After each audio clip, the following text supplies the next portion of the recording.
Hey, welcome to Night Convos. Welcome back. Hubby's here. Hey, hubby. Hey, lovey. Aw, you're so sweet. I know. Uh, hey, y'all. So, some of you know that we've been talking about the case from Tennessee, the Austin Drummond Baby Weslynne case. We don't really know what to call it. The Tennessee case, the Baby Weslynne case, or the Austin Drummond case. So y'all let us know what y'all think in the comments. What should we call it so that we'll know and so that y'all will know what we're talking about each time we post updates about this case. But there have been finally some huge new updates on the Austin Drummond case. That's just what I'm going to say for right now. Austin Drummond had his preliminary hearing a week ago, which is also known as a probable cause hearing. It's where a judge determines if there is enough evidence to proceed with felony charges against a defendant and go to trial.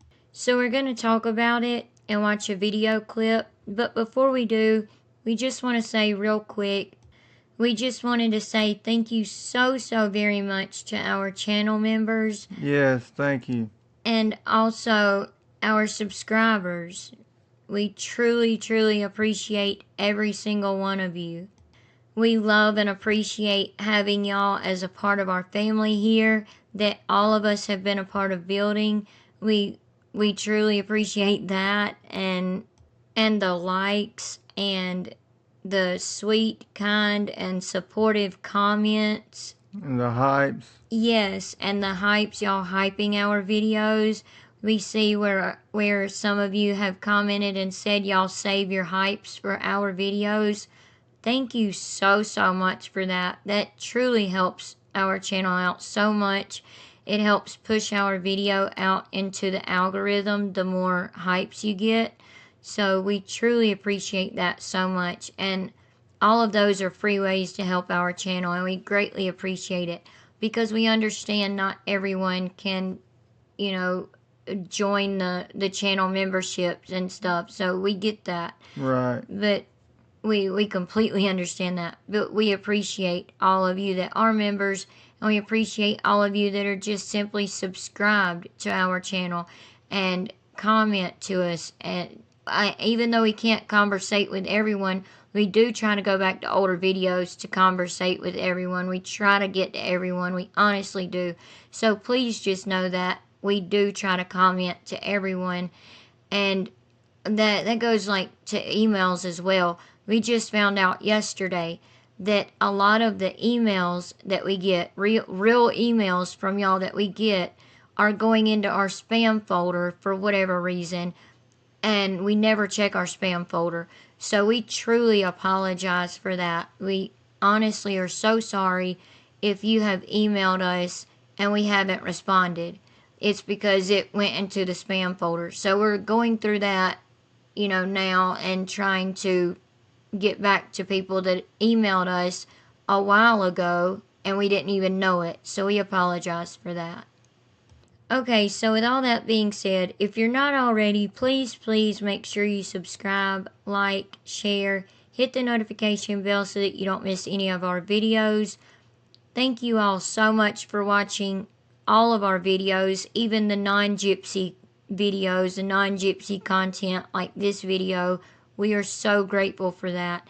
And please leave your thoughts and comments and opinions in the comment section down below, and we'll be conversating with y'all like always, and we would truly appreciate it so much.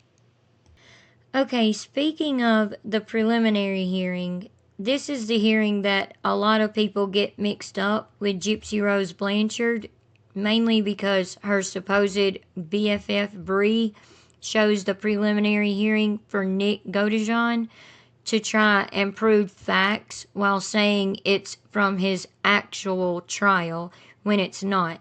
It's clips that Bree shows, y'all. It's clips Bree shows from Nick's preliminary hearing, and she tries to use it as saying that it's from his trial. Anyway, Not trying to make this about Gypsy, but that kind of needed to be explained. Okay, real quick, for people who may not know who this is or what this case is about and may be hearing about it for the first time, this happened in Tennessee, like we said, and like we've said in our previous videos, we've explained exactly where it happened and all of that.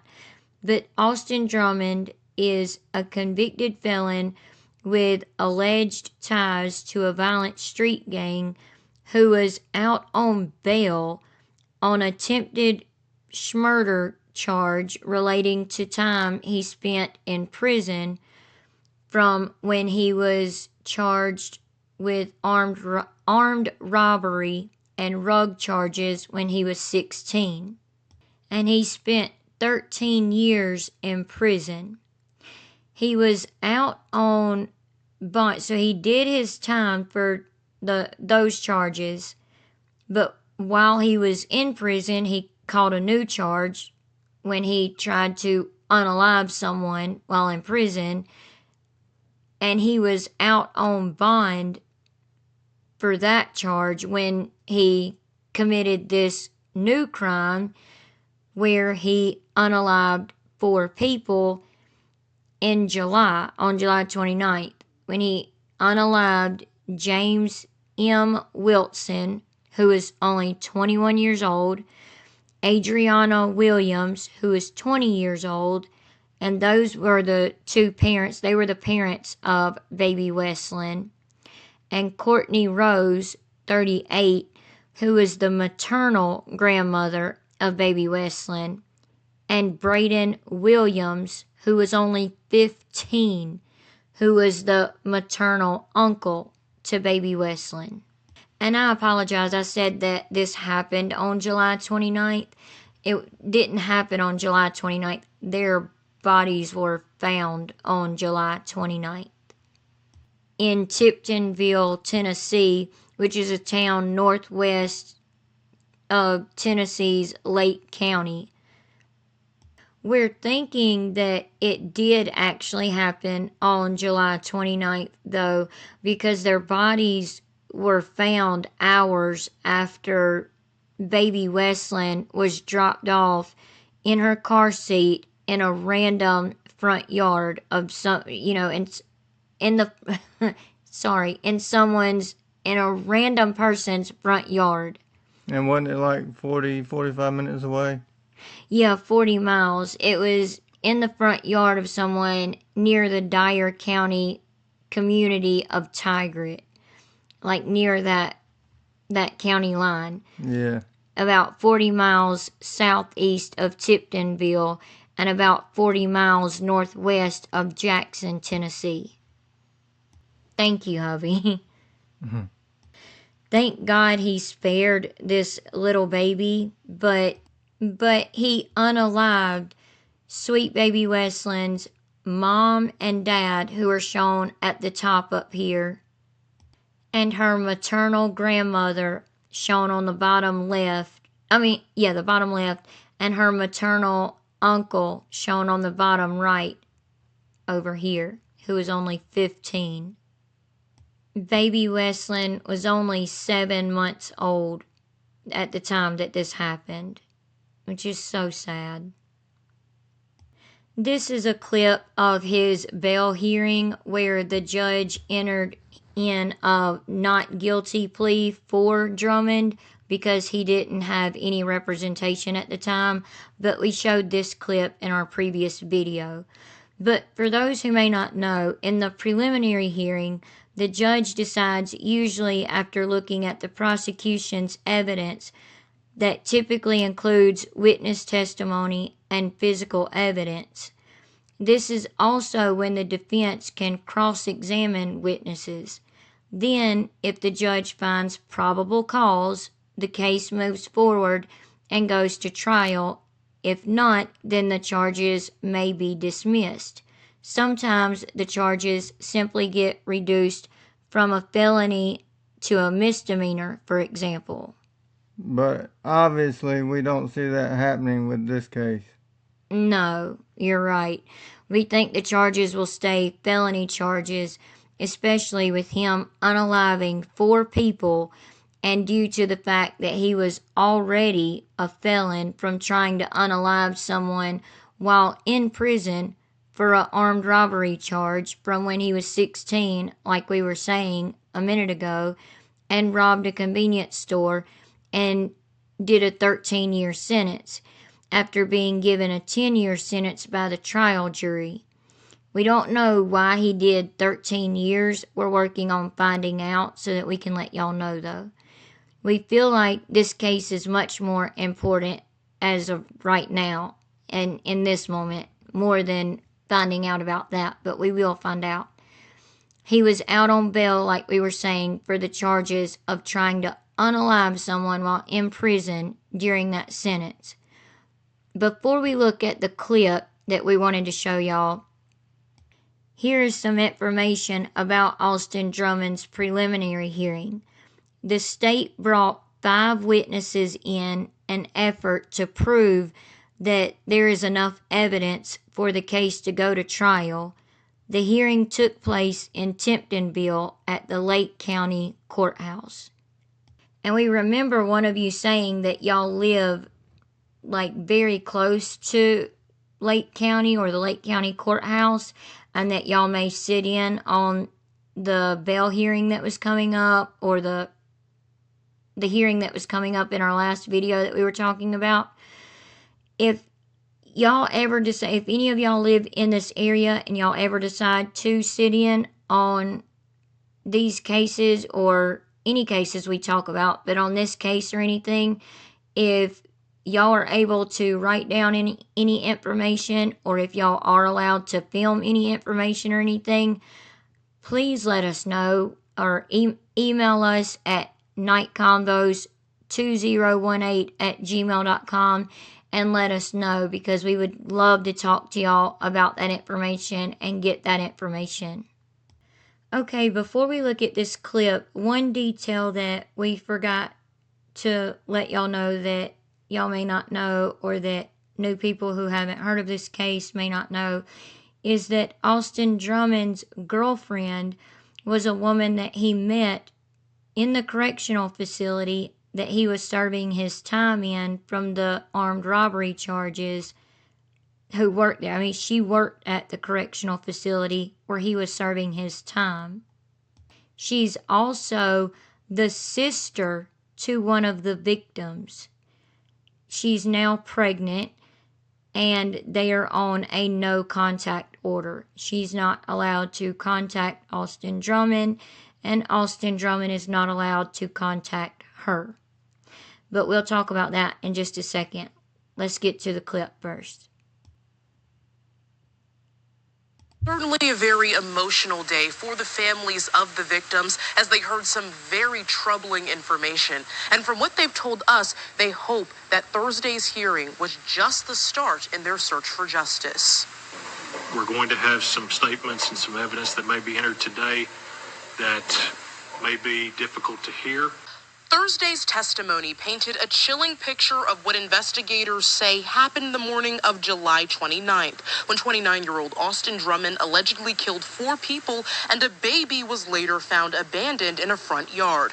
The victims were 15-year-old Braden Williams, 20-year-old Adriana Williams, 38-year-old Courtney Rose, and 21-year-old James Wilson. Investigators believe the victims were lured to a rural area near Carrington Road, where the bodies were found in a wooded area owned by the Tennessee Wildlife Resource Agency. They didn't all just appear there together. So we worked under the theory that someone must have organized a meeting, or at least some type of reason to get the 4 victims to the crime scene. Each victim arrived separately in different vehicles, and the murders happened in a narrow window between 7 and 7:25 a.m. They were later found under camouflage tarps spread out across the area.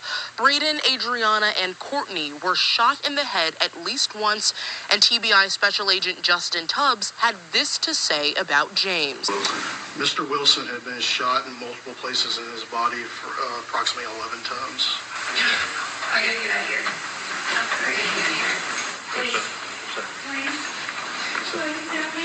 Cell phone data likely played the largest role in court. We heard from prosecutors that Drummond arrived at the scene, left, met with accomplices, and then returned. The phone in question, though not definitively tied to Drummond, was used in three-way calls with two alleged accomplices, Tanaka Brown and Giovante Thomas. Thomas was dating Michelle Ovelis, who was charged on Wednesday and rented the Nissan Rogue during the crime. Later that afternoon, cell phone data placed Drummond near the front yard where the baby was found. He has since admitted to dropping the baby off. Judge Andrew Cook did find probable cause for first-degree murder of all four victims and an aggravated kidnapping charge.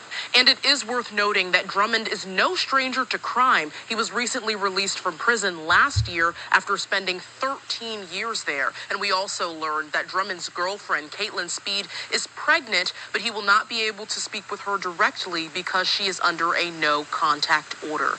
And his next court appearance will be in November. In Lake County, I'm Lauren Turman. Okay, so why do y'all think that Drummond and his pregnant girlfriend, who is the sister of one of the victims, are on a no contact order?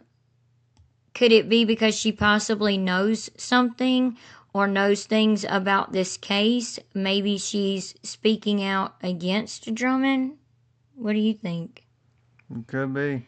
Like maybe she's speaking out against him. Maybe he told her some details about the crime and she's speaking out against him, and they put a no contact order in place so that, she would feel safer maybe. I don't know. What do y'all think about that? And the person that they were saying was pew-pewed at least 11 times in different places of his body. They're talking about baby Weslynne's father, James Wilson. How do y'all think he lured each of these people to the side of the road there where they were unalived? Because they said that he lured them there individually. They all came in different cars anyway. The 15-year-old probably didn't come in his own car. Maybe he rode with his mom or something. And then, the mom and dad to baby Weslynne came in a different car or something like that. But what are y'all's theories and stuff about what is going on so far in this case? We get that it's hard to say with the information that we have so far, but we do want to know what y'all's theories are, what y'all are thinking thus far with what information we do know and the information that we do have already.